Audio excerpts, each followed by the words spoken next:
Stock market के लिए एक आधी गुड न्यूज़ है और एक पूरी बैड न्यूज़ है।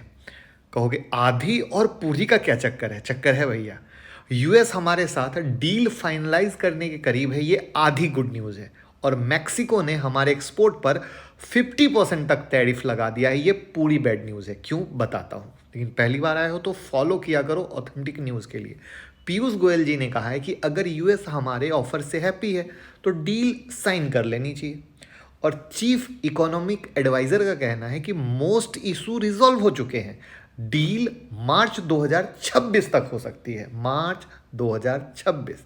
तो सिंपल भाषा में बात तो ये हो गई कि India US trade deal almost final stage पर है, जिससे फ़ायदा हो सकता है।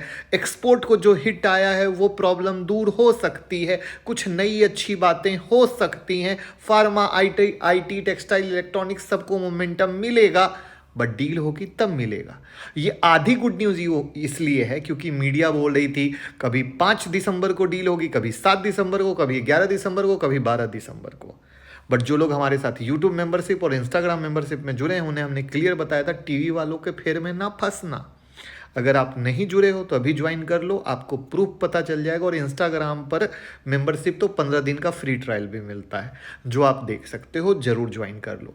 तो ये थी यूएस की कहानी कि भैया अभी क्लियर हुआ नहीं है, बस बातें चल रही हैं। दूसरा है, मैक्सिको ने अनाउंस कर दिया है 1 जनवरी 2026 से इंडिया सहित एशियन कंट्री पर अप टू 50% टैरिफ लगेगा।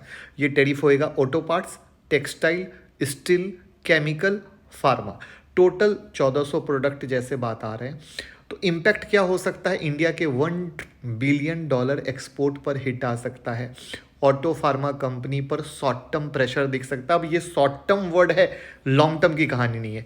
मैक्सिको क्यों ऐसा कर रहा है? तो मैक्सिको अपनी डोमेस्टिक इंडस्ट्री को बचाना चाहता है और चाइना के चीप इंपोर्ट को रोकना चाहता है, पर नुकसान तो इंडिया को भी होगा। अब ये सब किस तरीके से निकल कर आता है, इंडिया कैसे रिएक्शन करता है, ये सब आगे वाली बातें होंगी। तो ये सब चीज़ें हैं जो मार्केट पर इम्पैक्ट डाल रही हैं। आपका क्या विचार है? कल क्या मार्केट गिर के खुलेगा या कोई असर ना होगा? कमेंट में बताइएगा।